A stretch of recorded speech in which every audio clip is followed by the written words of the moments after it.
أعوذ بالله من الشيطان الرجيم بسم الله الرحمن الرحيم Bismillahirrahmanirrahim. Assalamualaikum warahmatullahi wabarakatuh. Alhamdulillahi rabbil alamin. Wassalamu ala asyrafil anbiya'i wal mursalin wa ala alihi wa ashabihi ajma'in. Asyhadu an la ilaha illallah wahdahu la syarika lah wa asyhadu anna Muhammadan abduhu wa rasuluhu la nabiyya wa la rasula ba'dah. Amma ba'du. Masyarakat jamaah yang semoga kita selalu dalam lindungan dan penjagaan Allah Subhanahu wa taala. Marilah kita bersyukur kepada Allah Subhanahu wa taala atas segala limpahan karunia berupa kesehatan, kesempatan waktu yang dengannya alhamdulillah kita bisa berkumpul di rumah Allah Subhanahu wa taala yang kita cintai ini. Semoga perkumpulan kita pada pagi menjelang siang ini perkumpulan yang mendatangkan keberkahan dari Allah Subhanahu wa taala. Salawat beserta salam tak lupa pula kita hadiahkan untuk Nabi kita tercinta Nabi Muhammad sallallahu alaihi wasallam. Semoga kita termasuk umat beliau yang mendapatkan syafaatnya kelak pada hari kiamat. Masyarakat muslimat yang berbahagia, insyaallah pada kesempatan yang singkat ini kita akan membahas semampu yang kita bisa sampaikan terkait dengan adab-adab menuntut ilmu. Baik,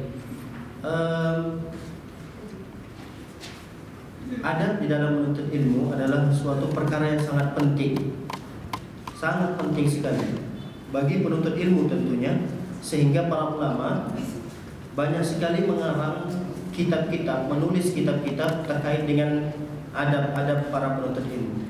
Ada kitabnya besar, ada kitabnya kecil, ada yang sedang. Tapi pada intinya perhatian para ulama sangat besar terkait dengan adab-adab bagi para penuntut ilmu. Karena adab ini kata para ulama adalah 2/3-nya ilmu. Jadi ilmu yang kita pelajari, kalau kita persentasikan ilmu yang kita pelajari itu 100%, jadi 2/3-nya itu adalah pelajaran tentang adab. 2/3-nya, berarti 1/3-nya itu ya pelajaran yang tidak terkait dengan adab. Ya kadang kita mendengar penjelasan seorang ustaz bahwa adab seseorang kepada Allah itu ada tersendiri pembahasannya. Ada adab yang membahas tentang seorang hamba kepada khaliknya. Ada adab yang membahas tentang umat kepada nabinya. Apa sih adab kita kepada nabi kita? Apa sih adab kita misalnya kepada majelis ini? Adab kita kepada ilmu yang kita pelajari, adab kita kepada guru, adab kita kepada teman-teman yang kita sama-sama belajar dengan mereka, adab kita kepada tulisan-tulisan para ulama. Itu banyak sekali pembahasan-pembahasan tentang itu. Oleh karenanya adab itu adalah pelajaran yang sangat penting dan saat ini sudah mulai ditinggalkan oleh sebahagian kaum muslimin. Makanya kita dapati terkadang anak-anak kita kurang memiliki adab. Adab pada orang tua, adab pada temannya. Karena sekarang ini pelajaran adab itu hampir tidak ada. Hampir tidak ada. Di sekolah-sekolahan itu cuma berapa persen gitu. Dan pelajaran adab yang diajarkan kepada anak-anak itu kadang juga ya ada kekeliruan-kekeliruan terdapat di dalamnya. Nah, maka kita sebagai penuntut ilmu perlu kiranya kita mengetahui adab-adab apa yang harusnya kita tanamkan pada diri kita tatkala kita menuntut ilmu. Baik, kita masuk pada poin intinya saja. Adab yang pertama yang hendaknya seorang itu menghiasi dirinya dan menanamkan adab ini selalu pada dirinya, pada jiwanya, yaitu pertama, pahami bahwa ilmu yang kita pelajari ini adalah merupakan ibadah. Jadi ada suatu keyakinan bagi kita, tatkala kita menuntut ilmu ini merupakan bagian daripada ibadah. Bahkan apa yang kita kerjakan pagi ini, duduknya kita di sini sekian puluh menit atau 1 jam lebih sedikit misalnya, ini ibadah, ini luar biasa pahalanya di sisi Allah Subhanahu wa taala. Dia lebih baik daripada sholat sunnah. Kalau ada orang yang sama waktunya dengan kita duduk belajar ilmu, kemudian ada orang yang lainnya mereka sholat, bahkan sholatnya anggaplah sholatnya semalaman suntuk atau seharian dia sholat, itu belum bisa mengalahkan pahala orang yang duduk belajar menuntut ilmu di sini. Makanya Rasul Shallallahu Alaihi Wasallam mengatakan bahwa penuntut ilmu ini sama seperti orang yang berjihad di jalan Allah. Bayangkan, berjihad di jalan Allah ini kan apa yang dia korbankan? Hartanya, kemudian jiwanya. Tidak ada jaminan bagi orang yang berjihad di jalan Allah itu dia pulang dengan selamat. Ini kan ibadah yang luar biasa. Harta yang dibawa untuk berperang di jalan Allah, tidak ada jaminan harta itu akan pulang lagi. Kalau dia mati di medan perang, berarti hartanya habis, hartanya hilang, nyawanya pun ikut hilang. Nah, tapi kita saat ini bisa mendapatkan pahala yang sama seperti mereka yang berjihad di jalan Allah Subhanahu wa taala, yaitu pahala jihad. Oleh karenanya Rasul sallallahu alaihi wasallam bersabda, "Man kharaja," siapa orang yang keluar dari rumahnya untuk menuntut ilmu, fahuwa fi sabilillahi hatta yarji, kata Rasulullah, maka dia sesungguhnya sedang berada di jalan Allah. Orang yang seperti ini sedang berjihad membela agama Allah. Sampai kapan dia dikatakan berjihad itu? Sampai dia pulang ke rumah lagi nanti. Jadi selama 1 jam di sini dia mendapatkan pahala yang luar biasa, yaitu pahala jihad di jalan Allah Subhanahu wa taala. Makanya Allah Subhanahu wa taala melalui lisan Nabi sallallahu alaihi wasallam memuji majelis-majelis seperti ini. Orang-orang yang duduk di sini dipuji oleh Rasul sallallahu alaihi wasallam dengan pujian orang yang terbaik di sisi Allah. Jadi orang yang terbaik di sisi Allah itu bukan orang yang saat ini memiliki kedudukan, jabatan, orang yang kaya raya, tidak. Orang yang terbaik di sisi Allah kata Rasulullah adalah orang yang mencoba untuk memahami agamanya. Nah, duduk kita di sini kan tujuannya apa? Apa tujuan kita di sini? Apa sekedar mau ketemu teman-temannya aja? Atau mungkin udah bosan di rumah, pengen keluar, alasan sama suami kan masuk akal nih. Mas, saya izin dulu keluar ya. Ngapain? Kajian. Padahal dia bosan di rumah. Nah, ini harus diperbaiki nih tujuannya. Tujuan kita apa nih di sini? Untuk cari ilmu, untuk memahami agama kita. Nggak mungkin ada seseorang yang bisa paham agama tanpa dia belajar. Ada? Kira-kira ada nggak ibu-ibu di sini dia paham agama, hebat dalam memahami agama, tapi nggak pernah duduk di majelis ilmu? Hah? Katanya sih ada. Dia mendapatkan ilmu itu dari mimpi. Dari mimpi dia belajarnya. Subhanallah. Disebut dengan ilmu laduni katanya. Pernah dengar itu ilmu laduni? Ilmu laduni katanya. Jadi ilmu itu didapatkan oleh orang tersebut tanpa dia berguru. Bahkan katanya ilmu laduni ini lebih tinggi tingkatannya daripada kita belajar langsung kepada ustadz. Karena dia katanya belajarnya melalui mimpi dan yang mengajarkannya itu bukan orang sembarangan. Ya bisa jadi memang bukan orang yang mengajarkan dia, tapi setan. Setan yang membisik-bisikkan kepada dia. Tatkala dia bangun dari tidurnya, dia tak dapat ilmu A, ilmu B, ilmu C. Nah, para hadirat dimuliakan oleh Allah Subhanahu wa taala, inilah tujuan daripada kita duduk di sini. Yaitu bagaimana caranya kita bisa memahami agama kita ini. Kita bisa sholat dengan baik dan benar, kita bisa berbakti kepada suami dengan baik dan benar sesuai tuntunan Rasul sallallahu alaihi wasallam. Kita bisa mendidik anak kita, mengajarkan anak kita adab-adab keseharian di rumah.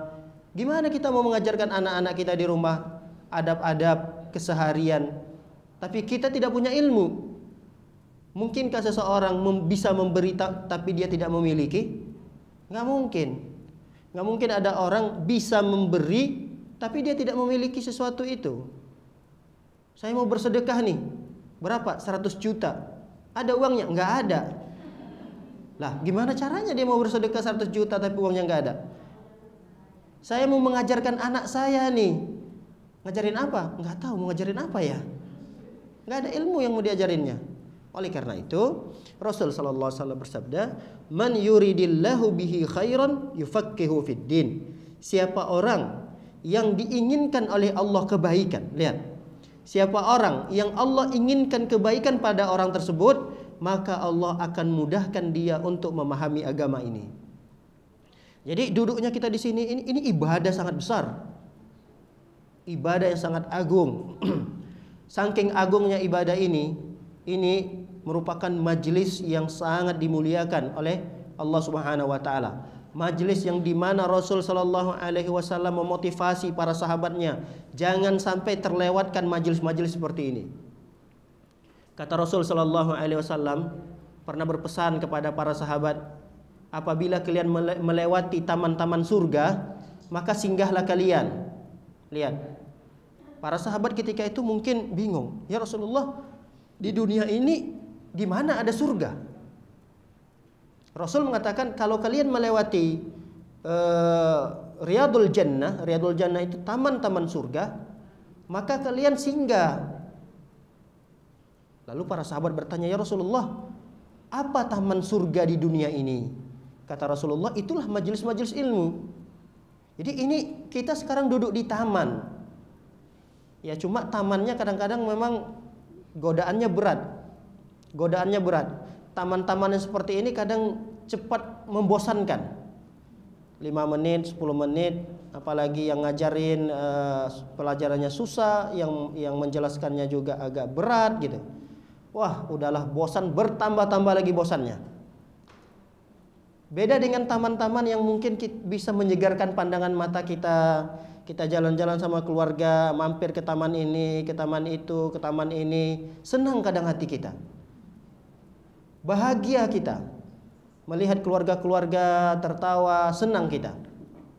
Tapi kita tidak tahu bahwa taman yang paling afdol di muka bumi ini bukan taman-taman yang disinggahi oleh mereka-mereka itu, bukan. Inilah taman yang dibanggakan oleh Rasul sallallahu alaihi wasallam, yaitu majelis ilmu. Kenapa? Karena di majelis ini warisan-warisan Rasulullah sallallahu alaihi wasallam dibagi-bagikan. Kita ini termasuk ahli waris yang mendapatkan warisan Nabi sallallahu alaihi wasallam.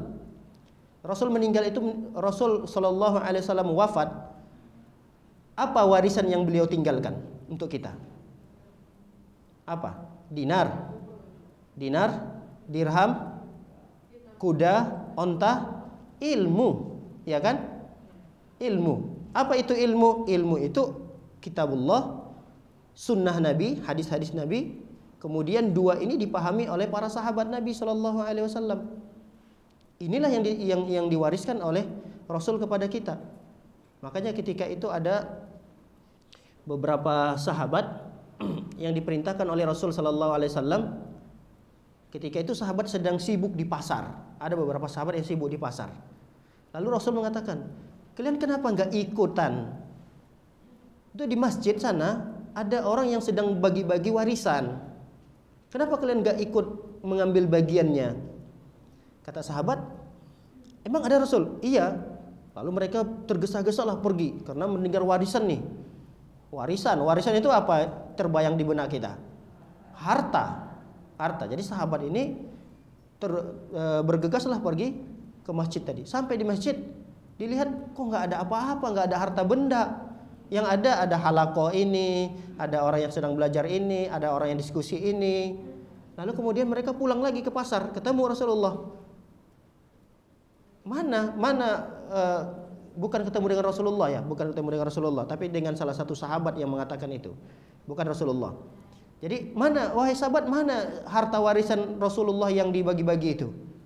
Rasul sudah memang meninggal. Jadi ada sahabat yang menyampaikan itu. Kata sahabat tadi, apa yang kamu temui di masjid-masjid tersebut?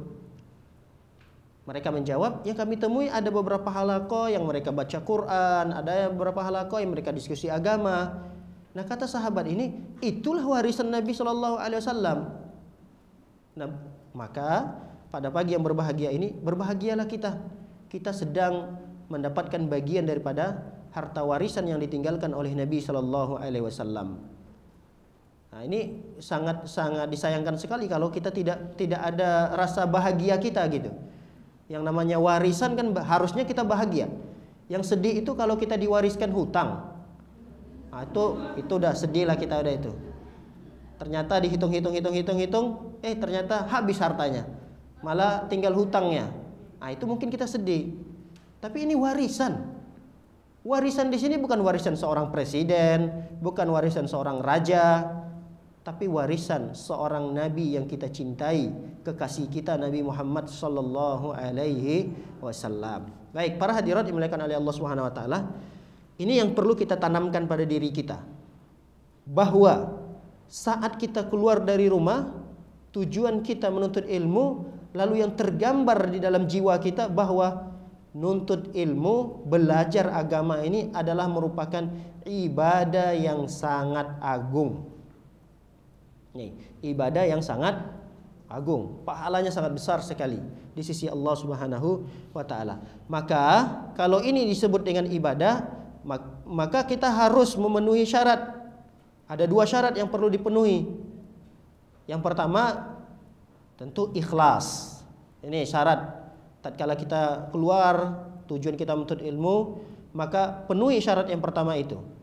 Apa itu? Ikhlas. Ikhlas, murnikan niat kita dalam menuntut ilmu ini hanya karena Allah, bukan karena sesuatu perkara hal duniawi. Ini adalah perkara-perkara yang tidak baik. Ada orang menuntut ilmu, tujuannya apa? Supaya nanti dikenal.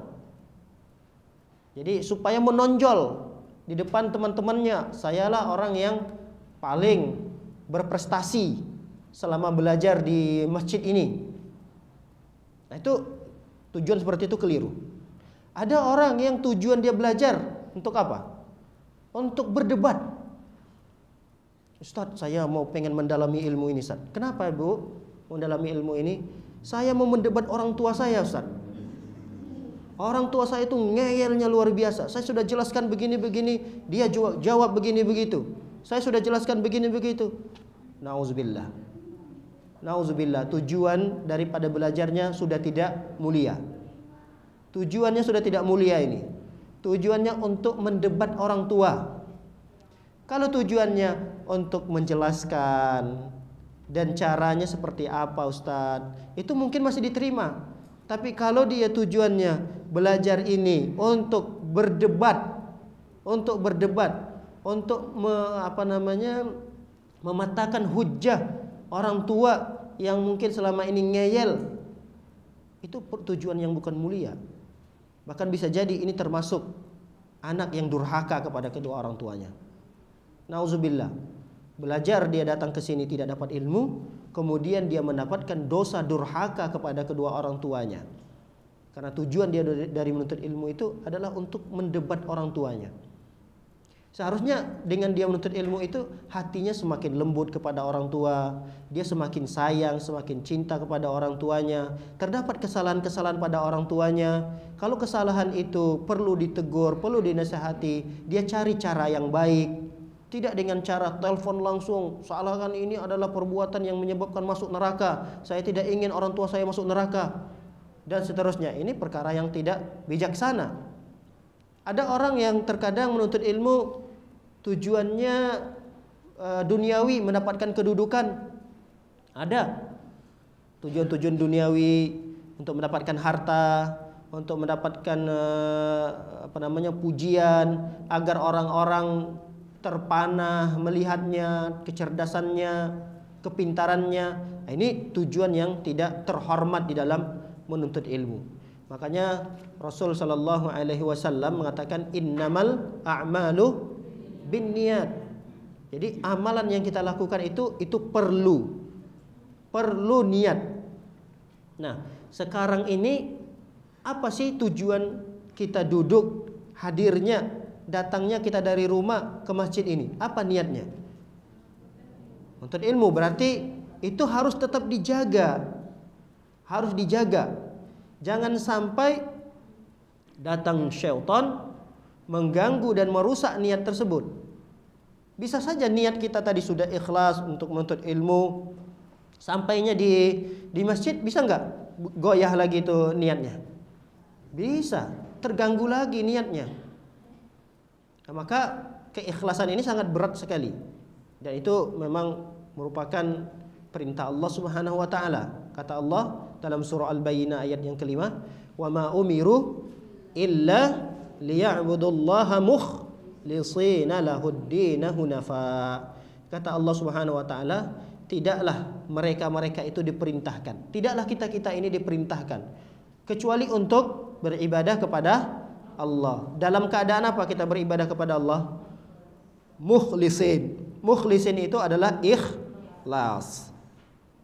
Baik, menuntut ilmu adalah merupakan ibadah kepada Allah Subhanahu wa taala.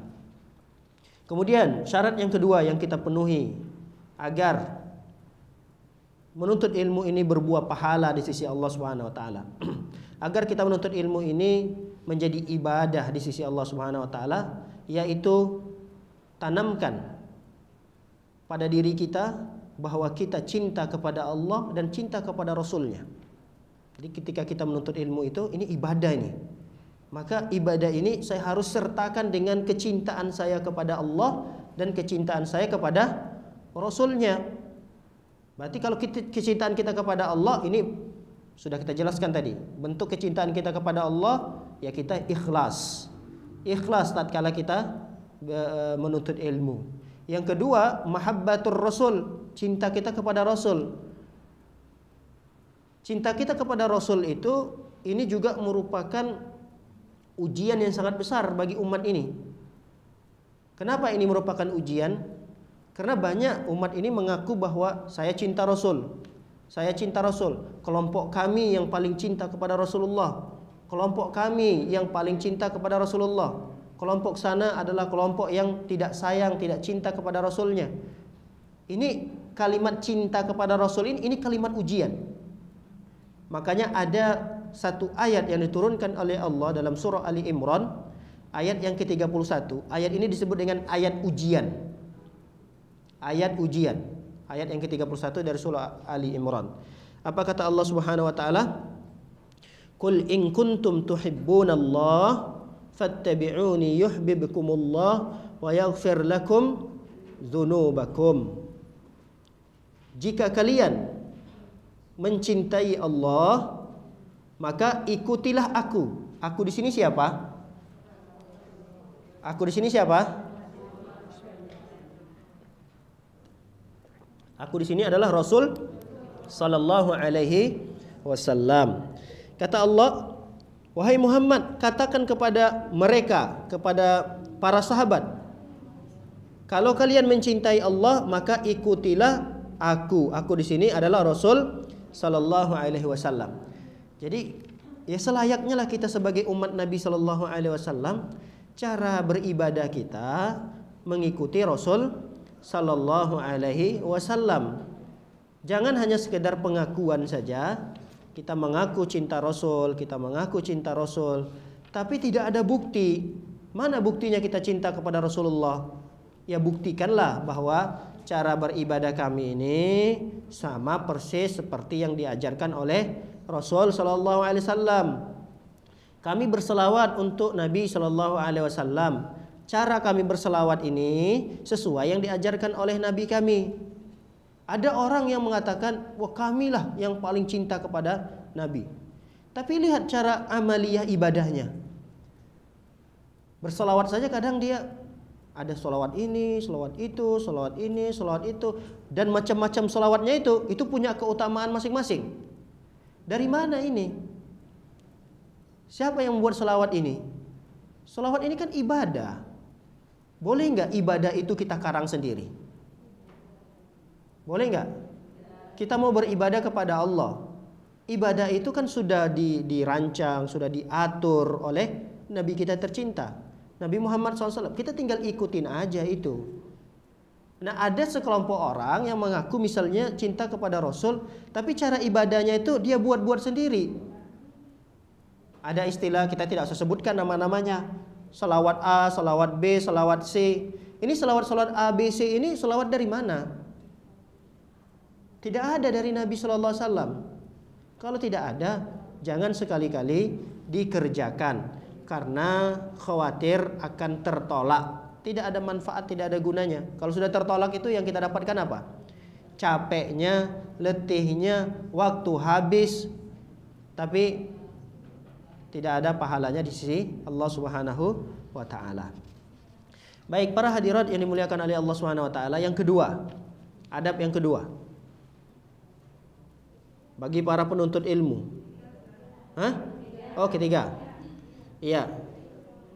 Berikutnya. Tadi kan yang itu kan syarat kan ya? Kita masih poin pertama tadi. Sekarang yang kedua kalau nggak salah. Kaget saya kok udah bisa ketiga. Jadi tadi itu poin yang pertama, tapi dia punya dua syarat.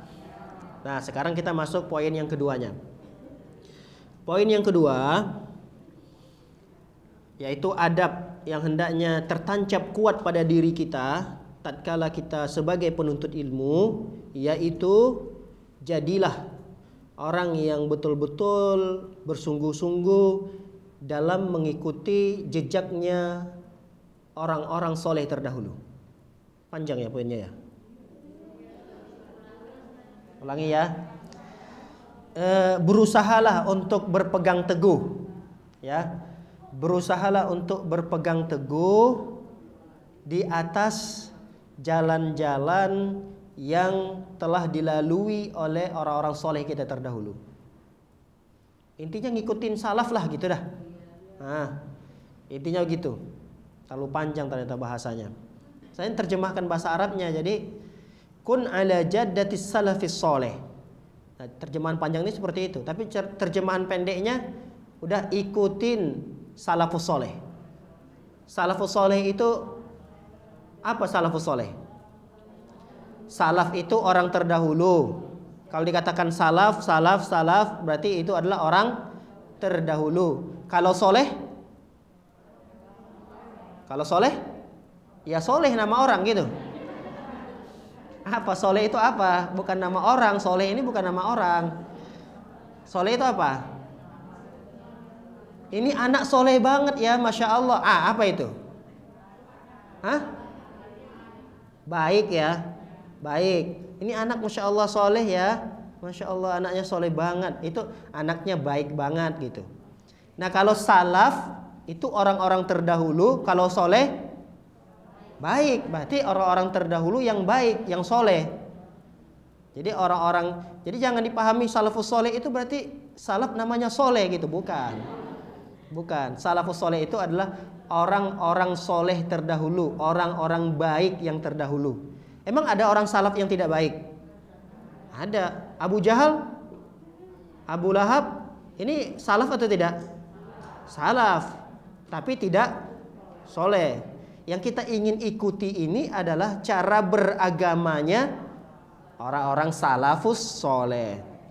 Makanya ada istilah pengikutnya yang mengikuti, berusaha mengikuti ini disebut dengan salafi. Pernah dengar kalimat itu? Salafi kata orang, salafi. Nah, itu maksudnya salafi itu adalah orang-orang yang berusaha mengikuti cara beribadah, cara beragamanya salafus soleh. Jadi penamaan itu sebenarnya sangat bagus sekali. Tapi kadang ada orang yang sudah alergi gitu dengar salafi ini. Salafi itu kan yang suka mengkafirkan. Salafi itu kan yang suka menumpahkan darah orang lain gitu. Jadi tuduhan-tuduhan yang tidak baik itu kadang disematkan untuk salafi ini. Padahal salafi itu adalah istilah yang sangat bagus sebenarnya, karena dia dinisbatkan kepada orang-orang yang soleh terdahulu. Baik, para hadirat dimuliakan oleh Allah Subhanahu wa taala. Nah, adab yang kedua bagi para penuntut ilmu adalah dia berusaha berpegang teguh di atas jalan yang dulu pernah dilalui oleh orang-orang soleh ini. Bagaimana sih cara mereka belajar agama? Apa sih yang mereka pelajari? Nah, ini juga harus kita berusaha ikuti. Ada orang yang tidak sempurna dalam mengikuti salafus soleh ini. Maka dengan begitu rusak akhirnya. Bisa rusak. Kita kan harusnya mengikuti salafus soleh ini dalam segala aspek. Tidak hanya dalam masalah agama. Jadi yang kita ikuti agama betul. Akidah ini sudah tentu. Ini paling penting. Bagaimana akidah salafus soleh itu kita ikuti. Cara beragama mereka, cara ibadah mereka. Tapi ada satu yang jangan sampai kita lupakan, yaitu pelajari juga adab dan akhlak mereka. Ini yang banyak terlupakan oleh kita.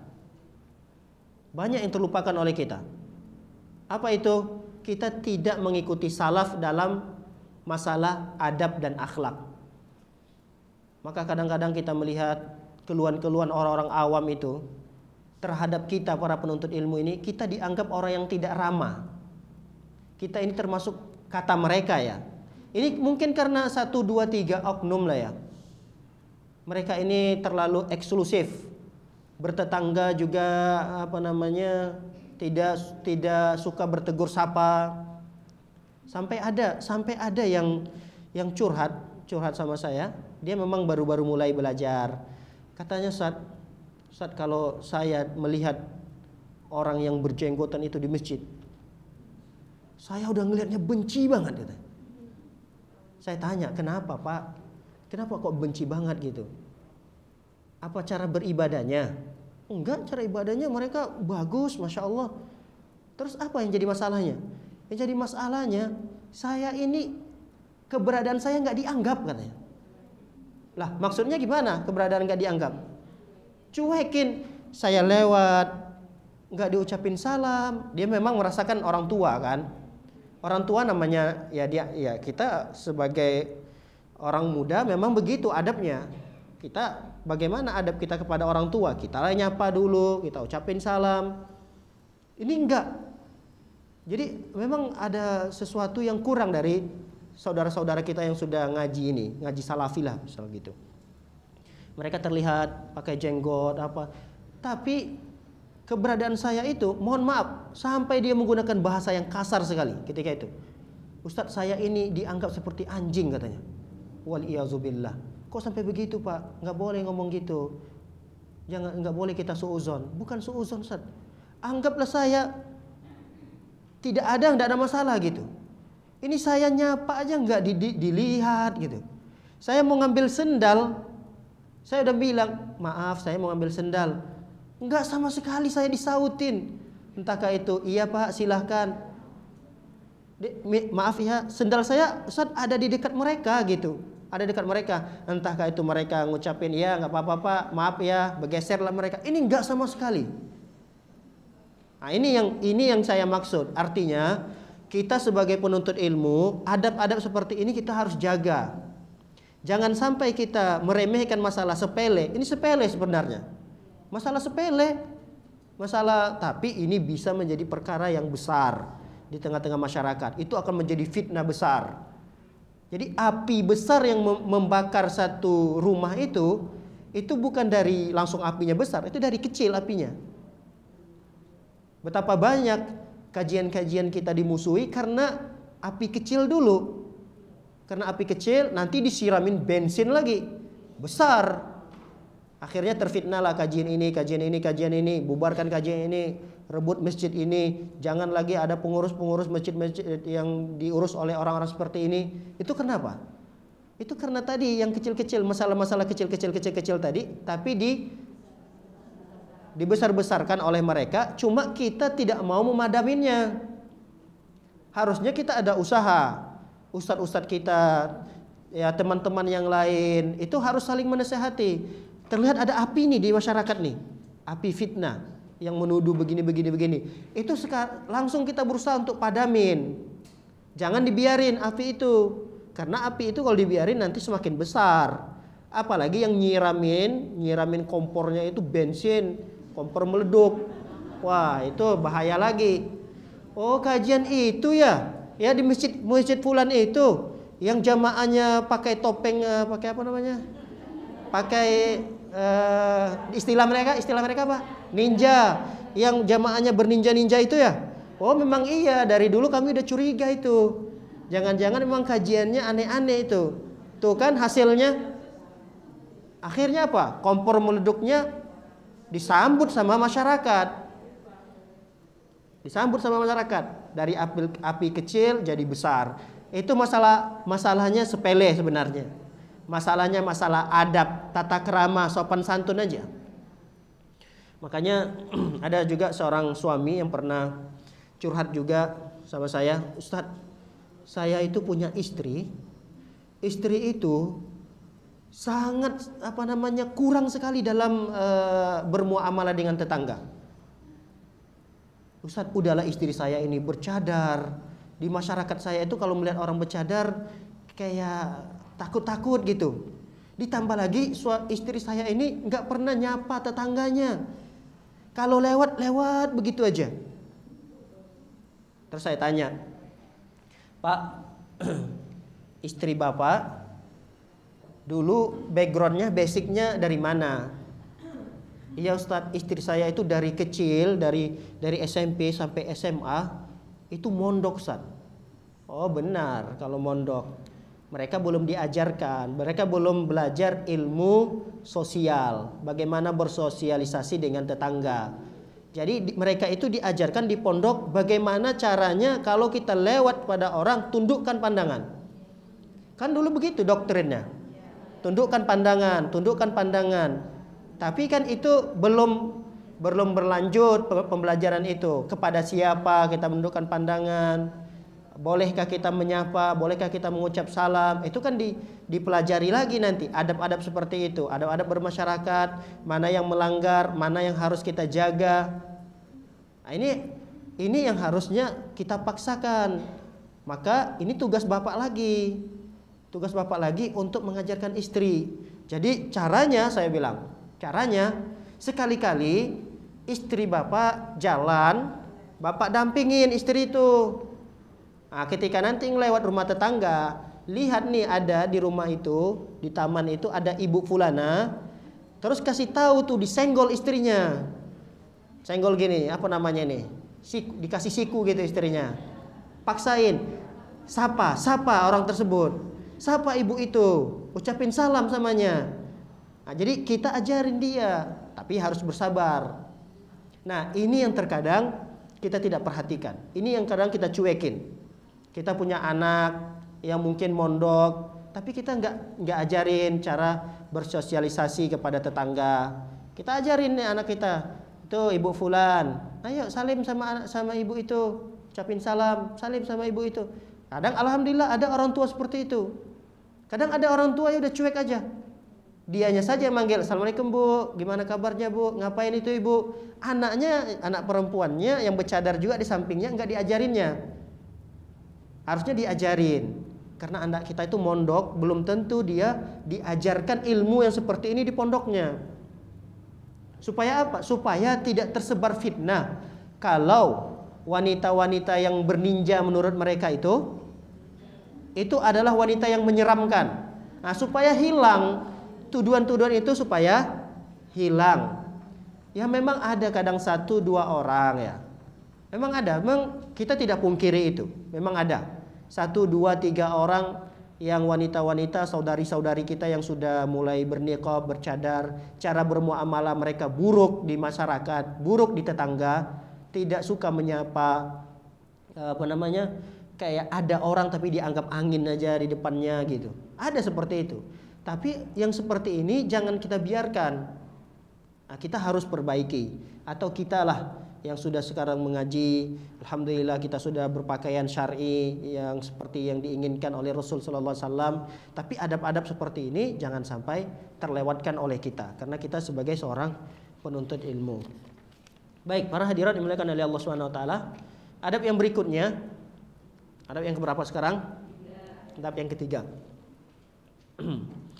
Mulazamatu khasyatillah. Mulazamatu khasyatillah. Selalu menyertai diri kita ini, diri kita sertai selalu khasyatillah. Apa khasyatillah ini? Rasa takut kepada Allah Subhanahu wa taala.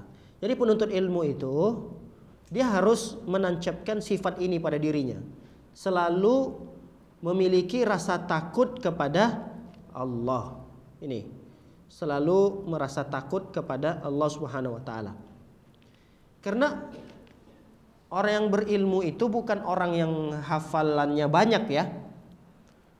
Kalau orang yang berilmu patokannya adalah hafalannya banyak, berarti kita penuntut ilmu jadi agak minder nih jadinya. Ditanya kita misalnya, ibu sudah berapa tahun menuntut ilmu belajar? Alhamdulillah 10 tahun. Masya Allah 10 tahun ya. Sudah berapa juz hafalannya bu? Agak malu-malu jadi jawabnya kan? Berapa tahun ibu ngajinya udah 10 tahun Ustaz? Masya Allah. Sudah berapa hadis dihafal ibu?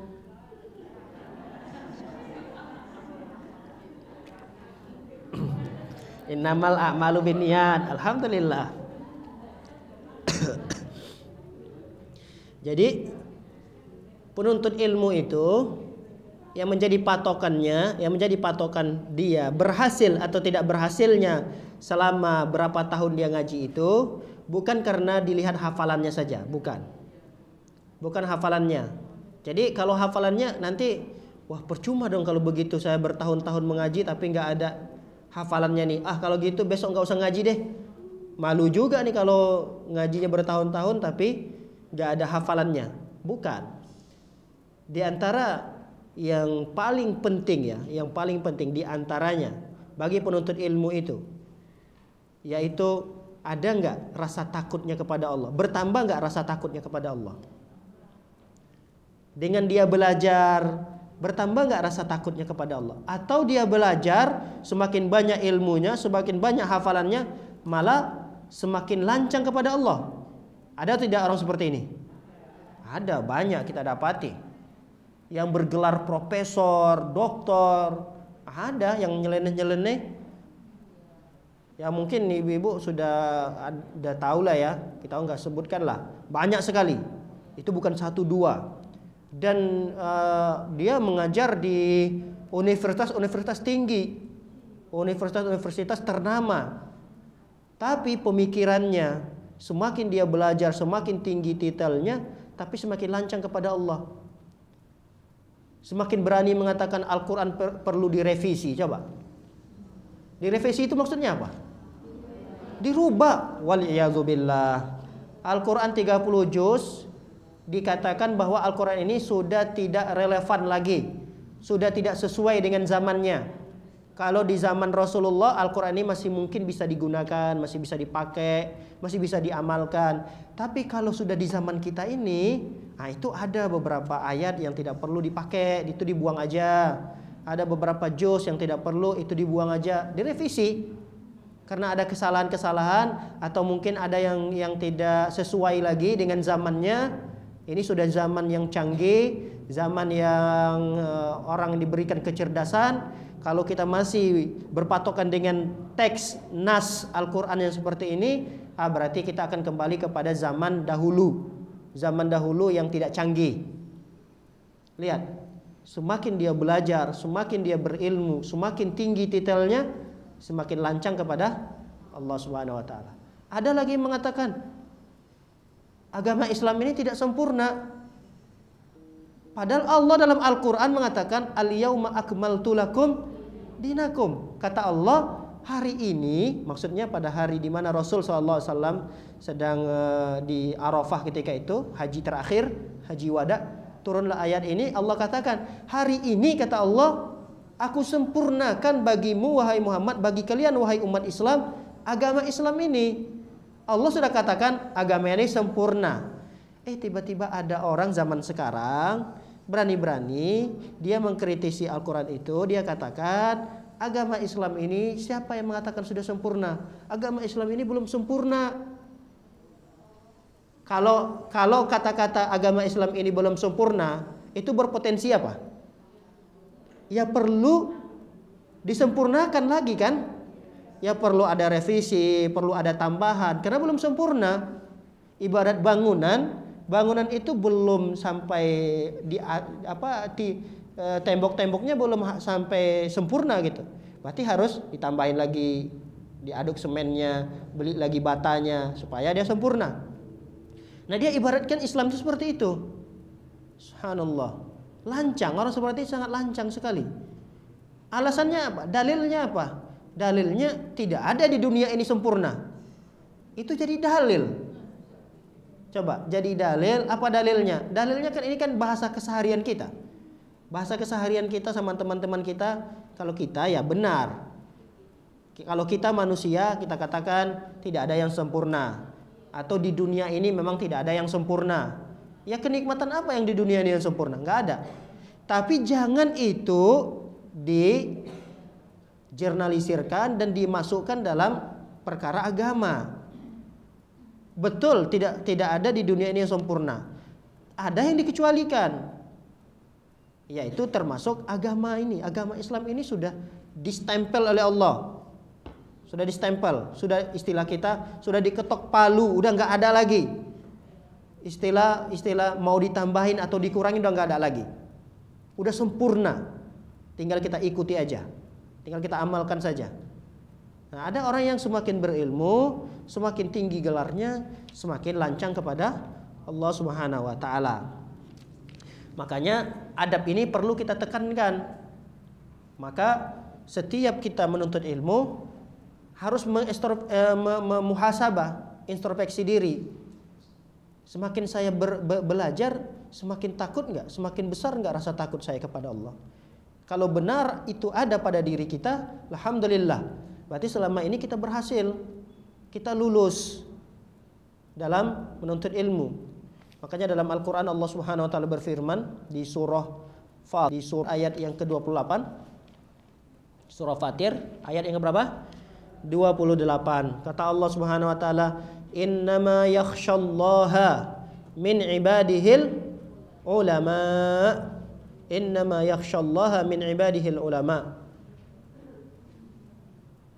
Hanya para ulama-ulama yang takut kepada Allah. Jadi hanya para ulama-ulama dari hamba Allah itu yang takut kepada Allah. Lihat, dibatasi kalimat hanya. Hanya siapa tadi yang takut kepada Allah? Ulama. Hanya ulama. Jadi ulama itu apa dikatakan? Kenapa dia dikatakan ulama? Siapa itu ulama? Ya, orang-orang yang takut kepada Allah Subhanahu wa taala. Jadi bisa jadi ya, ibu-ibu lebih alim daripada saya.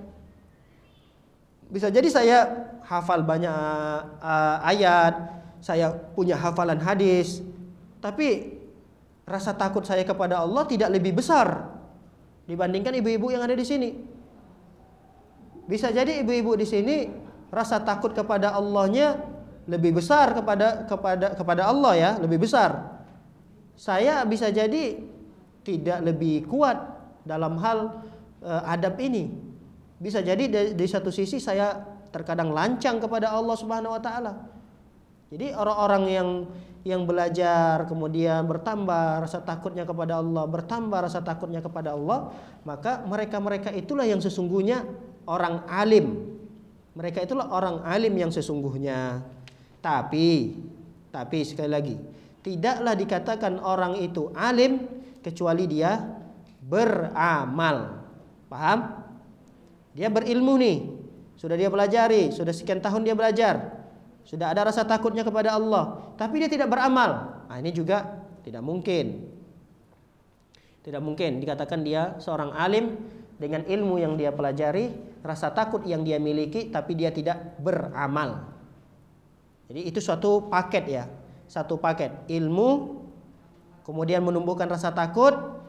Nah, rasa takut itu dibuktikan. Dengan cara apa kita membuktikan bahwa kita ini memiliki rasa takut kepada Allah? Dengan cara beramal, diamalkan itu. Baik. Para hadirin dimuliakan oleh Allah Subhanahu wa taala, selanjutnya adab yang berikutnya. Yang keberapa berarti sekarang? Yang keempat.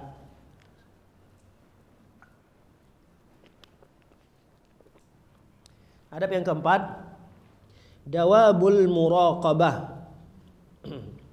Tanamkan pada diri kita selalu dipantau dan diawasi oleh Allah. Ini adab yang Masya Allah harus juga kita miliki. Terkadang kita lalai ini dalam hal ini. Banyak di antara kita yang kelancangan yang kita lakukan kepada Allah itu karena kita merasa kita tidak diawasi gitu. Kita merasa tidak dipantau oleh Allah. Nah, kita harus menanamkan di dalam diri kita, dalam jiwa kita, kita ini selalu dalam pengawasan dan pantauan Allah Subhanahu wa taala. Itulah disebut dengan muraqabah. Disebut dengan apa? Muraqabah. Kalau dalam tingkatan agama, ini tingkatan yang paling tinggi ini. Tingkatan beragama disebut dengan tingkatan apa yang paling tinggi? Ihsan kan ya? Yang pertama apa? Islam apa iman? Islam. Yang kedua iman. Yang ketiga ihsan. Ihsan ini tingkatan beragama yang paling tinggi. Kalau cuma Islam ya itu belum. Kemudian ditambah lagi dengan iman. Biasanya kalau sudah Islam dan iman ini berpadu kuat, Islam dan iman ada pada diri seseorang, ketika berpadu iman dan Islam itu, itulah menimbulkan ihsan itu. Ihsan itu apa? Anta'budallah ka'annaka tarahu fa in lam takun tarahu fa innahu yaraka. Jadi ihsan itu adalah seakan-akan, jadi beribadahlah kepada Allah seakan-akan engkau melihat Allah. Tapi kalau itu tidak bisa dihadirkan, ketahuilah bahwa Allah melihat kita. Nah, kalau Allah melihat kita, ini kan yang disebut dengan muraqabah kan. Jadi kita harus yakin bahwa Allah mengetahui, Allah melihat kita, Allah mendengarkan, Allah maha mendengar, Allah maha mengetahui. Allah akan selalu memantau kita, selalu melihat gerak-gerik kita. Jangankan ucapan yang sudah terlontarkan, siratan hati saja yang terlintas di hati, yang terlintas di benak pikiran kita, itu diketahui oleh Allah Subhanahu wa taala. Nah, ini yang terkadang lalai pada diri kita. Kenapa? Karena ya kekurangan iman tadi. Tatkala kita kurang iman, Islam ya alhamdulillah tidak diragukan lagi. Masalah Islam sudah kita amalkan. Syahadat, kemudian apa lagi? Salat, puasa, apa lagi? Haji kan ya? Zakat, ini kan perkara-perkara yang sudah kita lakukan. Tapi belum tentu keyakinan di dalam hati kita berupa iman kita itu selalu kuat. Iman itu kadang kan turun, kadang naik, turun, kadang naik. Nah, tatkala dia turun, nah ini yang terkadang rasa dipantau dan diawasi oleh Allah ini jadi berkurang. Tatkala iman kita turun, maka kita harus ingat, kita ini sebagai penuntut ilmu. Saya ini orang yang sering ngaji. Masa iya sih saya sebagai seorang mengaji, saya sama seperti orang yang tidak mengaji? Masa iya sih saya melakukan perkara-perkara yang dilakukan oleh orang-orang yang tidak mengaji? Masa iya sih saya tahu ghibah itu haram, tidak boleh, saya tahu betul. Tapi kalau saya duduk sama teman-teman, saya nggak bisa nih berhenti ngomongin orang itu. Nah, ini berarti rasa muraqabahnya kurang. Tapi kalau dia sudah paham ilmunya, oh saya udah berapa kali itu belajar masalah ghibah, ghibah itu haram, jelas haram itu. Saya sudah berapa kali itu ngaji, udah berapa ustadz saya ikutin. Pertanyaannya, bisa nggak diamalkan? Diamalkan atau tidak? Kadang-kadang bisa Ustaz diamalkan. Kadang-kadang kalau ceritanya seru, waduh nggak bisa tuh Ustaz dihentiin. Seru banget memang. Sambut menyambut, sahut mensahut sama teman-temannya. Wah iya si fulana itu. Oh iya si fulana itu sama saya juga begitu. Ah sama ibu juga begitu. Oh iya saya juga begitu. Nyambung jadinya, udah. Jadi majelisnya majelis riba. Dia udah paham. Harusnya kalau udah paham, ada keberadaan dia di situ, dia langsung stop. Dia langsung stop. Ibu-ibu lagi ngapain ini? Udahlah, nggak usah cerita yang lain aja, cerita yang lain. Ayo cerita yang lain. Nah, jadi kan dengan keberadaan dia, orang-orang langsung berhenti. Kalau bisa istighfar, astagfirullah. Ngapain kita ceritain dia? Astagfirullah. Harusnya begitu. Bukan dia sambut. Woi enak ceritanya, masya Allah. Lanjut bu, lanjut. Ibu yang fulana itu ya, iya. Oh iya, yang rumahnya di sana ya. Dah, terus kemana-mana terus. Selesai ibu fulana yang ini, masuk temannya. Kan temannya juga sama. Si ibu fulana yang sana. Udah selama 1 jam nggak kerasa ceritain orang. Bisa jadi seperti itu. Kenapa? Karena kita sebagai penuntut ilmu, rasa muraqabah kita kepada Allah masih berkurang. Maka kita harus tanamkan pada diri kita rasa muraqabah ini agar selalu ada pada diri kita sebagai penuntut ilmu, sehingga ketika kita bersikap, tatkala kita berbicara, tatkala kita bertutur, tatkala kita melakukan aktivitas apapun, selalu dalam pantauan dan selalu merasa diawasi oleh Allah Subhanahu wa taala. Baik, para hadirat yang dimuliakan oleh Allah Subhanahu wa taala, poin yang berikutnya, adab yang berikutnya adalah khafdul janahi wa nabdhul khuyala wal kibriya. Yaitu apa nih singkatnya apa nih ya? Bahasa Arabnya agak panjang. Sebentar, saya pikirkan dulu biar bahasa gampangnya apa ini. Udah ini aja lah, tawadhu gitu aja dah. Nah itu aja dah. Kalau diterjemahkan nih, lihat terjemahannya. Rendahkan sayap kita, campakkan dan tinggalkan kesombongan. Apa itu? Ya udah tawadhu dah gitulah.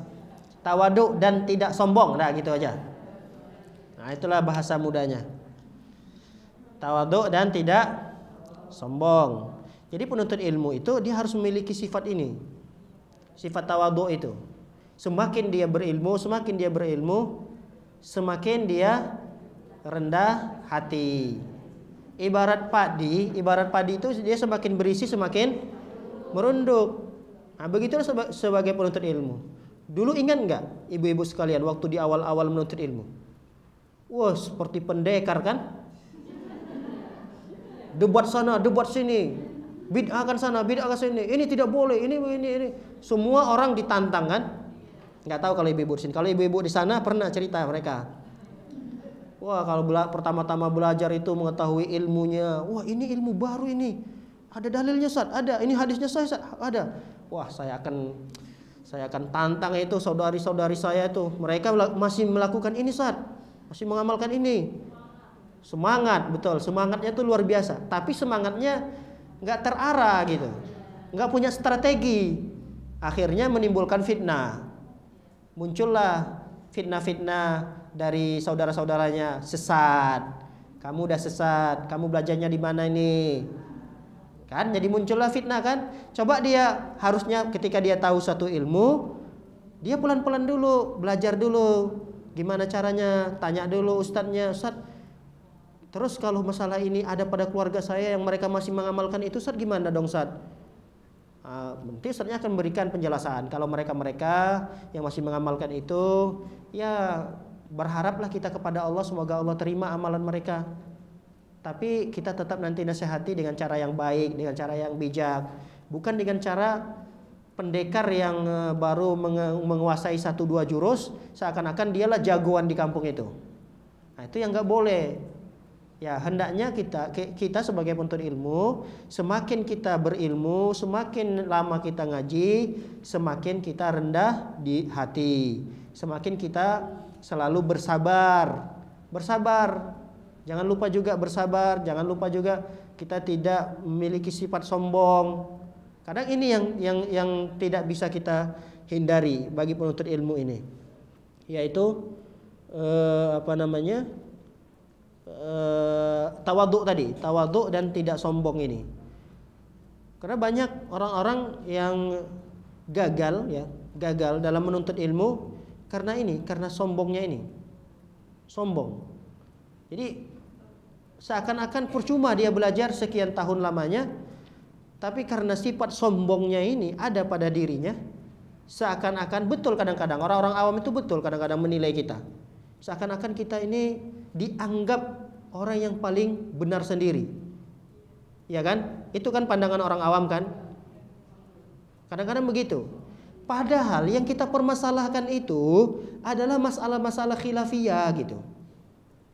Kalau yang kita permasalahkan itu adalah masalah-masalah akidah, masalah-masalah kesyirikan, penyimpangan-penyimpangan, itu yang kita permasalahkan ke mereka, itu mungkin jempol lah buat ibu itu. Tapi yang dipermasalahkannya itu adalah masalah-masalah khilafiyah. Masalah-masalah yang masih ada toleransi di sana. Misalnya yang dipermasalahkan ada saudara-saudaranya yang masih berkunut misalnya. Wah, itu yang dipermasalahkannya. Jangan kunut lagi subuh. Dia baru tahu nih kalau ustadznya menjelaskan bahwa kunut subuh itu menurut mazhab ini dan inilah mazhab yang kuat, bahwa kunut subuh itu tidak ada. Jadi saya pribadi, kata ustadznya, mengamalkan pendapat ini. Maka saya kalau dalam salat subuh tidak mengamalkan kunut subuh. Nah, ketika dia ngaji sampai di situ, udah dia hajar saudara-saudaranya. Orang tuanya yang masih kunut subuh ditelepon sama dia. Ayah, assalamualaikum. Ayah, waalaikumsalam. Ayah, salat subuhnya masih kunut subuh ya? Masya Allah, langsung ditembak aja orang tuanya gitu. Masih kunut subuh? Iya, kenapa? Itu nggak boleh, itu sesat, itu akan menyebabkan masuk neraka. Nah, itu jadinya. Jadi satu dua ilmu yang baru dia dapatkan, seakan-akan dia sudah menjadi orang yang alim, berilmu sekali, sudah bisa berfatwa. Masya Allah, sudah bisa berfatwa, memberikan fatwa kepada orang tuanya, ini sesat, ini begini, ini begitu. Nah, ini yang terkadang menjadikan kita itu citranya jelek. Citranya jelek penuntut ilmu itu di masyarakat seperti ini. Tidak bisa memiliki sifat ini, tawadhu itu. Orang tawadhu itu dia merendah. Ketika disalahin, ketika dihina dia santai. Dia menanggapinya nyantai, tenang. Itu orang tawadhu. Dia tidak sombong dalam bicara, dia santun. Itu penuntut ilmu. Nah, kalau penuntut ilmu yang seperti ini, saya yakin keberadaan mereka di tengah-tengah masyarakat seperti mutiara. Saya yakin kalau penuntut ilmu yang seperti ini, tawadhu dan sifat-sifat ini ada pada diri mereka, saya yakin di tengah-tengah masyarakat mereka ini adalah mutiaranya. Jadi yang lain itu batu kerikil. Mutiara disenangi atau tidak?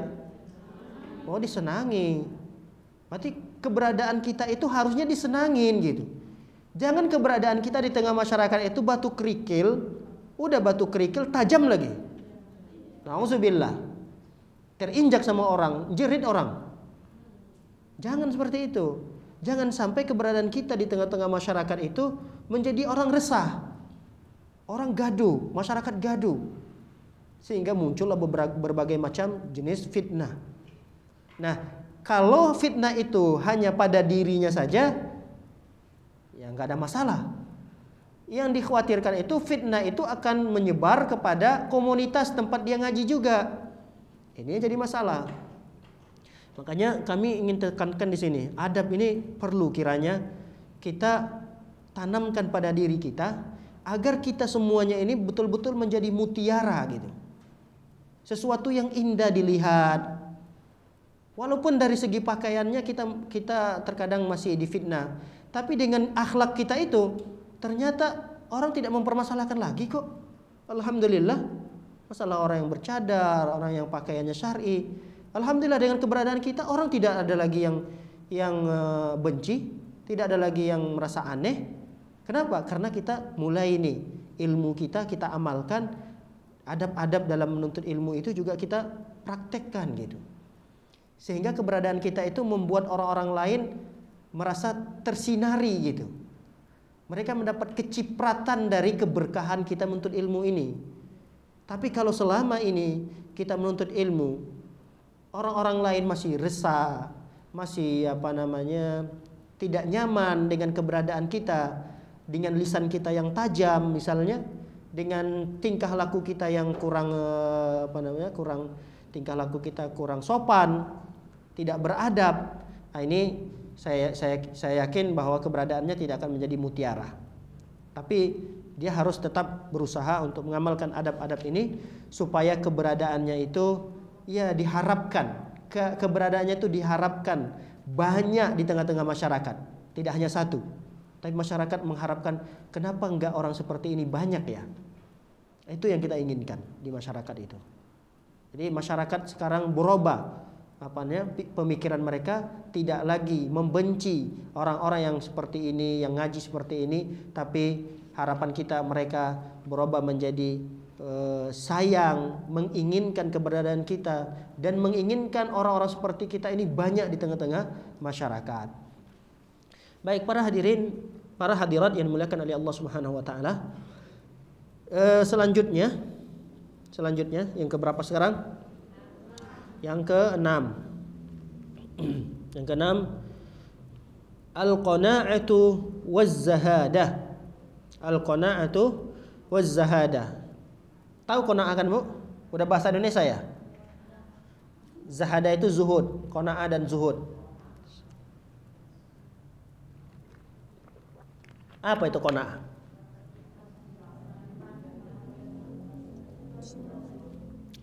Selalu merasa cukup. Dia derajatnya lebih rendah daripada ridho ya. Ridho tahu ridho? Ridho itu rela ya. Kalau terjemahkan dia rela ya. Begini iya, begitu iya. Dapat ini alhamdulillah. Enggak dapat alhamdulillah. Namanya ridho. Dapat atau tidak dapat ridho, rela gitu. Iya kan? Dapat alhamdulillah, dapat banyak alhamdulillah, dapat sedikit alhamdulillah, dapat enggak dapat alhamdulillah. Ini berat ini ridho ini tinggi sekali derajatnya. Enggak tahu apakah kita sudah sampai pada derajat itu atau belum, wallahu alam. Wallahu alam. Kita sendiri yang bisa menilainya. Nah, tingkatan di bawah ridho itu disebut dengan qanaah.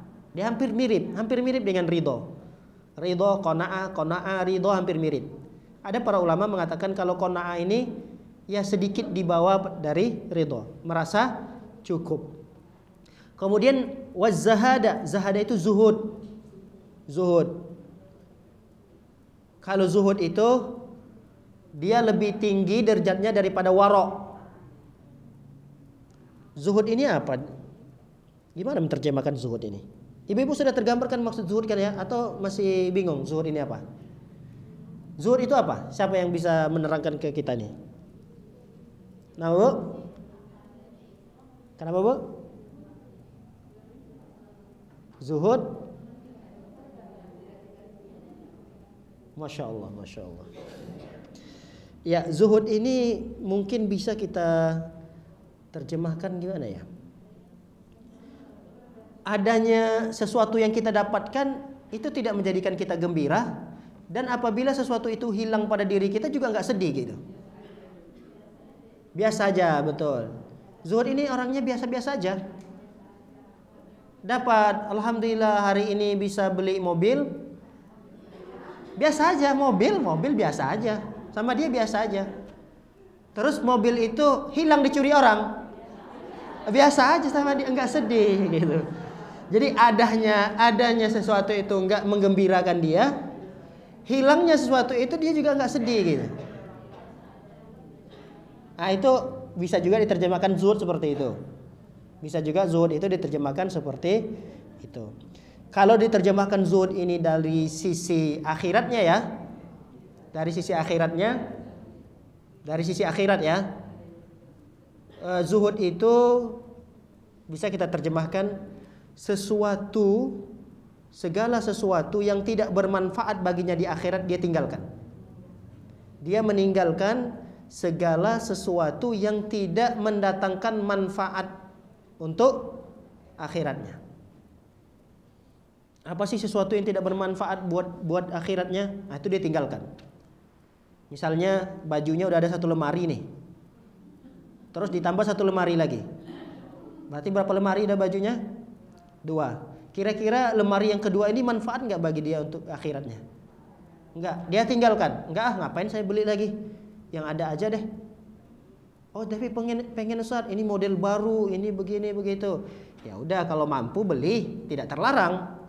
Mampu beli. Tapi yang 1 lemari yang sudah ada itu kasih orang. Kasih orang aja. Jangan sampai nanti dikoleksi 1 lemari. Lemari kedua, lemari ketiga. Jangan. Nah, itu namanya tidak zuhud. Paham? Tidak zuhud. Jadi orang yang zuhud itu adalah orang yang bisa meninggalkan perkara-perkara yang tidak bermanfaat. Apa sih? Oh, ini nggak manfaat bagi akhirat saya. Nah, itu bisa dia tinggalkan. Itu namanya orang yang zuhud. Nah, penuntut ilmu itu seperti itu. Penuntut ilmu itu seperti itu.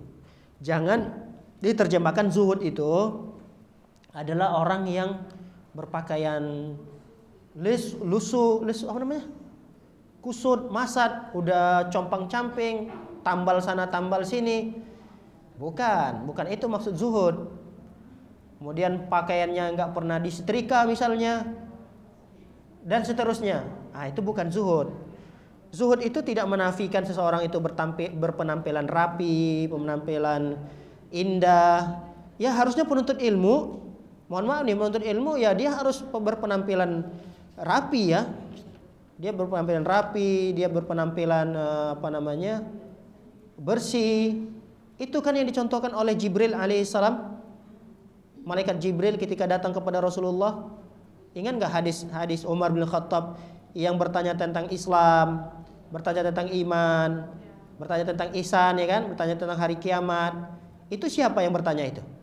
Malaikat kan, malaikat Jibril yang menjelma menjadi manusia. Ingat nggak riwayat-riwayat pertama hadisnya? Dia bagaimana pakaiannya? Dalam diceritakan itu pakaiannya putih bersih, rambutnya rapi, seakan-akan kata para sahabat tidak terlihat tanda-tanda orang ini orang musafir, ya kan? Tidak terlihat tanda-tanda musafir. Kalau dulu orang kalau musafir itu terlihat tanda-tandanya, rambutnya kusut masat, berdebu, pakaiannya mungkin kotor. Nah, ini seorang laki-laki ini tidak dikenal siapa dia, berarti dia kan musafir. Karena tidak ada sahabat yang mengenal laki-laki ini. Kalau dia penduduk asli, pasti dikenal siapa dia. Ini sahabat tidak ada yang mengenal, berarti ini musafir. Tapi yang anehnya kalau dia musafir, kenapa rapi banget gitu? Nah, harusnya begitu. Penuntut ilmu ketika dia datang ke majelis ilmu, karena inilah majelis yang terhormat, majelis di mana Allah Subhanahu wa taala memberikan kemuliaan yang besar di sini. Ya, kita harus bentuk penghormatan kita kepada majelis ini, kita berpakaian rapi. Keluarkan pakaian terbaik yang kita miliki. Keluarkan pakaian yang terbaru. Kalau ada yang terbaru, keluarkan. Kalau ada. Jangan pakaian yang terbaru itu khusus Ustaz, ini buat kondangan doang. Ini kalau kajian-kajian kan ini biasa Ustaz, udah ketemu teman-teman biasa. Ya juga sekitaran rumahan doang kajian. Pakaian yang kami biasa pakai ke pasar aja lah Ustaz. Yang tadi warnanya ini karena udah setahun 2 tahun ya. Jangan, ini majelis yang tidak bisa dibayar dengan dunia gitu. Masa iya kita sayang dengan dunia kita yang padahal dunia itu yang akan menyelamatkan kita gitu. Kalau kita gunakan untuk beribadah. Ini memang dunia, pakaian ini kan dunia kan? Tapi dunia ini bisa menyelamatkan kita gitu. Tatkala kita peruntukkan, kita manfaatkan untuk ibadah. Baik, kita kembali lagi kepada poin apa tadi? Qanaah dan zuhud. Qanaah dan zuhud. Qanaah tadi merasa cukup ya. Merasa cukup. Kemudian zuhud itu meninggalkan sesuatu yang tidak bermanfaat baginya di akhirat. Nah, ini adab yang seperti ini perlu dilatih. Perlu dilatih. Ustadz, saya ini orang mampu. Saya bisa beli ini, beli ini, beli ini. Boleh nggak Ustadz? Boleh. Boleh kan ya? Boleh nggak Ustadz saya punya kendaraan ini saya pakai buat ke kajian? Ya boleh, tidak ada masalah. Ustadz, saya punya motor baru saya beli. Kemudian saya juga punya motor lama, motor butut. Motor apa namanya? Nggak tahu motor. Ya motor pong apa gitulah. Nah, saya mau ke kajian Ustadz. Saya mau mengamalkan ini, qanaah dan zuhud tadi. Nah, saya merasa cukup dengan yang ini Ustadz. Saya pakai aja yang ini mau kajian. Jangan. Kalau kita punya yang baru, pakai yang baru tersebut. Karena Allah Subhanahu wa taala berfirman, "Fa amma bi ni'mati rabbika fahaddits." Fa amma bi ni'mati rabbika fahaddits. Adapun nikmat yang Allah berikan kepada kalian, jangan disembunyi-sembunyiin. Ini enggak, penampilannya depan orang, Masya Allah, kayak orang yang tidak memiliki sesuatu apapun. Padahal di rumah dia punya. Tapi dia tampakkan. Ini salah dalam mengamalkan qanaah dan zuhud. Tapi kalau dia sekali-kali mau melatih diri, melatih, berusaha merasa cukup dan melatih zuhudnya tadi. Nah, itu bisa dilatih. Misalnya seperti apa? Contoh, ada suatu undangan kajian. Ada undangan kajian. Yang kajian itu di suatu rumah Allah yang mungkin tidak senyaman tempat biasanya dia ngaji. Masjidnya nggak ada AC-nya, panas. Terus anak itu tidak memiliki kemandirian.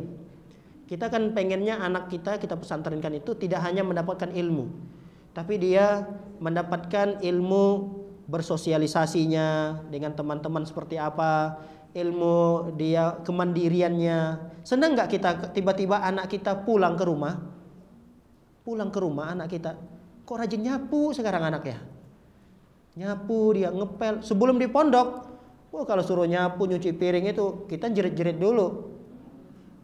Fulana itu cuci piring dulu ya. Iya, ya Umi, bentar ya Umi. Fulana tolong dulu sapu teras itu dipel ya.